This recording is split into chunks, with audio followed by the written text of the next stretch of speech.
To magana ake ta faka magana ake ta faka yau. Magana ake ta faka magana ake ta share. Duk wani dan miliyan da yake yana Najeriya ko yana arewa gaba daya. Duka na kalubalace ku na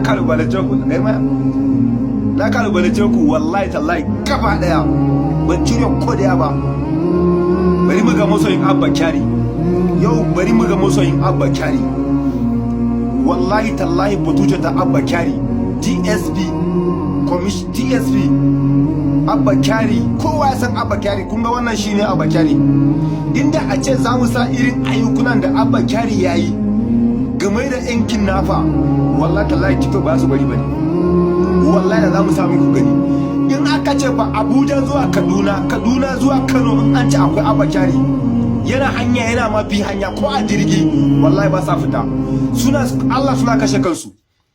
Nyamuran nan yan ta'adda duniya ya san su nawa ya kama Abba Kyari.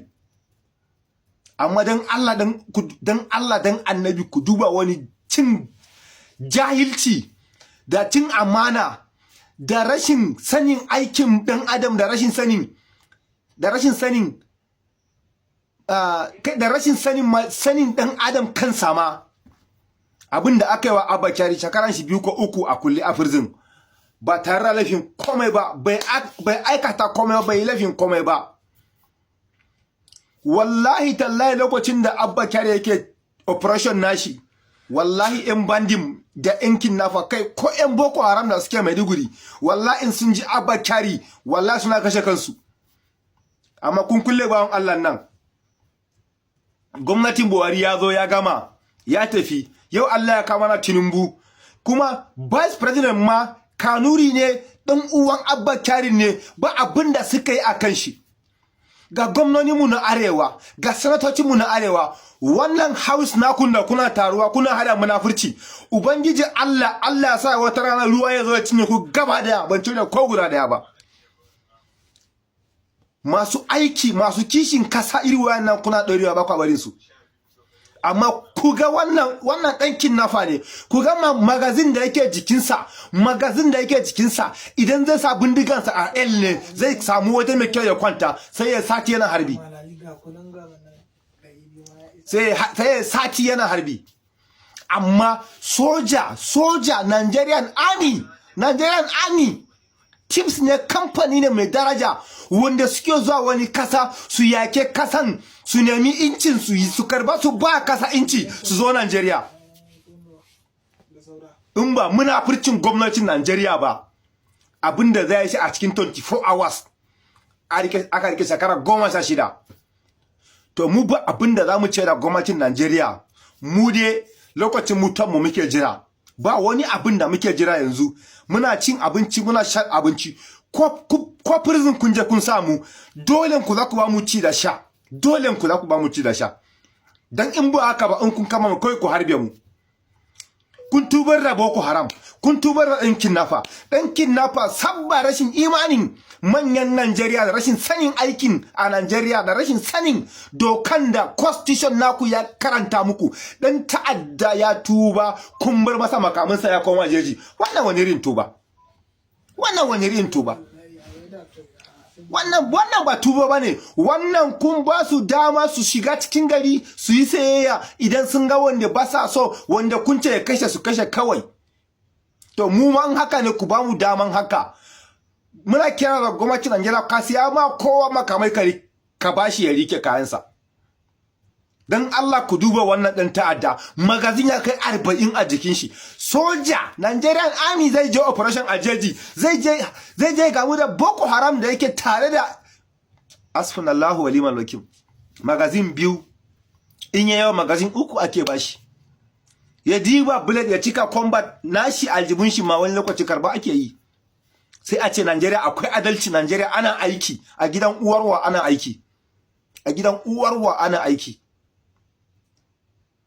Mu a saki Abba Kyari. In ma ba za mai da shi aikin shi na ɗan sanda ba, a bar shi ya zai zama cikin yaransa da matansa. Kamar inda kuna da mata, kuna da yara, kuna da ƴan uwa, haka yana da mata, yana da yara. Nan mamarsa Allah ya kira, mamarsa ta rasu ma, wannan ban Allah kun ci ku bashi dama zai ga iyayensa. mamansa ba nan aka binne mamansa. Tsakaninmu da manyan Najeriya Allah ya samu tsakaninmu da ku.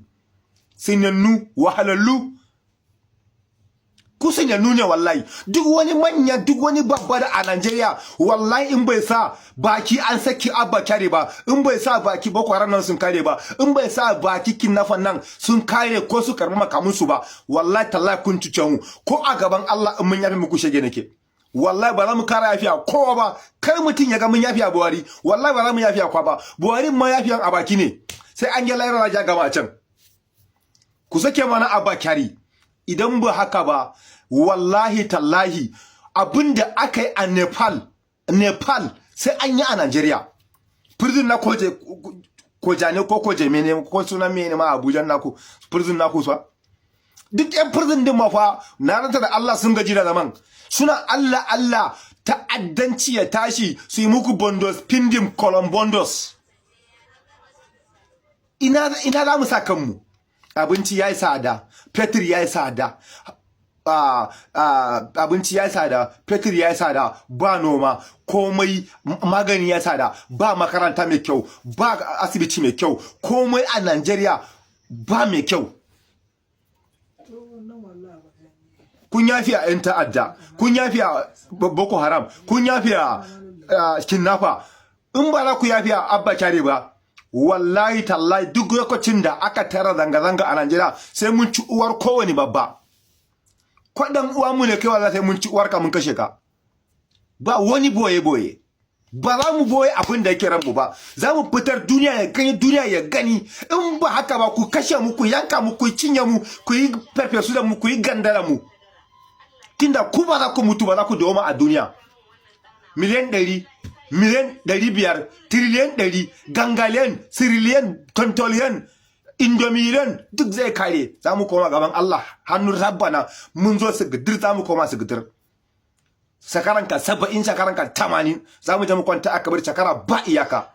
Kafin a haifi ubanka, ubana, kakanka, kakanka kana ana mutuwa kuma ba su dawo ba, kuma ba su dawo ba. Da Allah a mun sharin bidiyo nan a sake mana Abba Kyari. Kun yafi a Boko Haram, kun yafi a kidnapper, a sake Abba Kyari. Wallahi tallahi in ba ka ba, idan ba mun zo mun yi ta'addanci a kasar nan ba, Allah sina mun albarka. A sake shi. Ko kuke neman 'yan ta'addar hannunku. Yau kun yafi a 'yan ta'addar nan fa, gobe jibi fa wasu za su yi marmarin su shiga su ma a yafe musu. Ku duba wannan lamarin fa gwamnatin Najeriya. Ku duba lamarin nan, yau kun yafi a ɗan ta'adda, mutum da ya kashe uwarka, ya kashe ubanka, ya kashe kakanka, ya kore ka a garinka, ya kone ma dukiya, ya hana ka zaman lafiya, ya hana ka walwala ciki da waje. Ka yafe mai. Kuma ka ɗauka makamin ka bashi ya rike. Dan Allah dan Annabi wannan abun a duba. Wannan lamarin a duba. Wannan ba ku nemi zaman lafiya ba. Kuna kuke tunzira matasa su shiga ta'addanci. To wallahi tallahi ko duk duniya sun zama 'yan ta'adda mu ba za mu zama ba. Saboda duk inda muka kashe mutum ɗaya ko a sanadiyan ka wani bai sha ruwa ba, wani bai ci abinci ba, ran gobe kiyama kai ma sai Allah ya tara ka ya tambaye ka. To mu ba ma cikin wannan mu je lahira a tambaye mu. Gwara duk wani fitina a duniyan ya same mu mu shanye ya wuce. Allah ya sa mu dace. Ai mun sharin bidiyo nan kowa ya gani. Duk wanda bai sharin ba Allah ya sine mai albarka shi ma.